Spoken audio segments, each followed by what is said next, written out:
What is separation of powers and checks and balances? Imagine if one person in government had the power to make laws, enforce them, and judge disputes.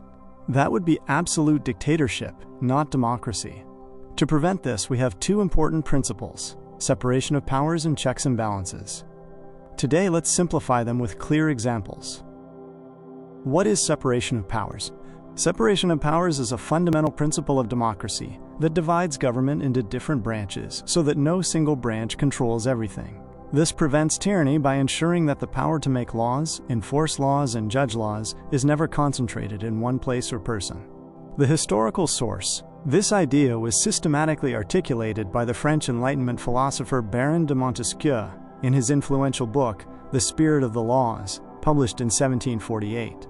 The three functions of government. In practice, this principle divides the government's duties among three distinct and independent branches, each with a specific function. 1. Legislative branch creates the laws, e.g., Congress or Parliament. 2. Executive branch enforces the laws, e.g., President or Prime Minister. 3. Judicial branch interprets the laws, e.g., the courts. What are checks and balances? Checks and balances means each branch has the power to monitor or limit the others.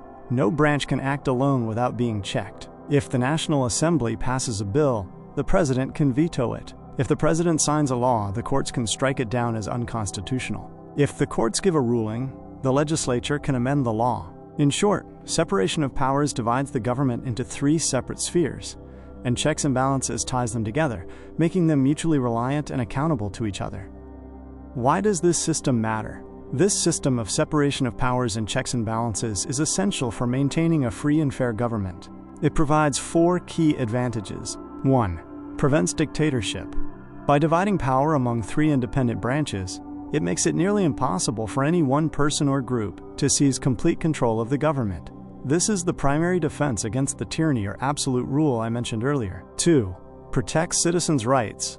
When power is checked, there's a higher chance that laws and government actions will respect the Constitution and individual liberties. If the legislature or executive overreaches, the judicial branch can step in via judicial review to protect the rights of citizens, ensuring a fair legal process. 3. Encourages accountability. Because each branch can monitor and investigate the others, public officials are more likely to act responsibly. They know their actions, spending, and appointments are subject to review, such as impeachment, veto overrides, or legislative hearings. 4. Builds trust in democracy. When citizens see a transparent, structured system where leaders are held accountable and no one is above the law, it increases public confidence in the legitimacy and stability of the democratic process. This reliance on the rule of law, rather than the rule of a person, is the cornerstone of democracy.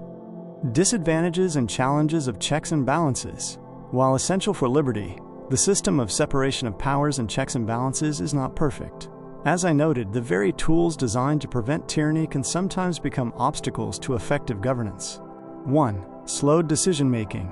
Gridlock. The requirement for multiple branches to approve an action, the checking process, can significantly slow down decision-making. Problem. If a quick response is needed, e.g., during an economic crisis or national emergency, the need for deliberation and compromise across branches can cause legislative gridlock or political deadlock.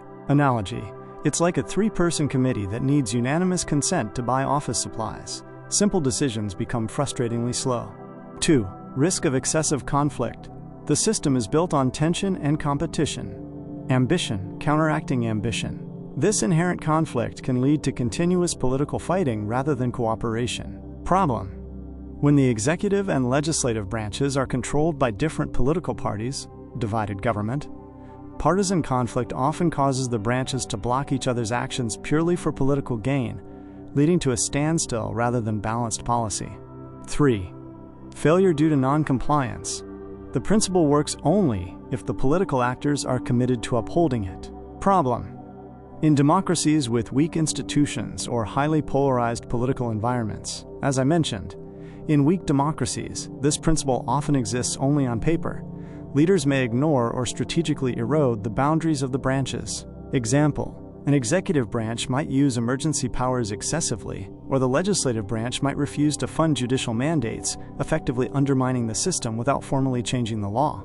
The effectiveness of checks and balances is ultimately reliant on the political will and integrity of the people in power. Real-life analogy. Think of a school. The teacher makes rules, like the legislature.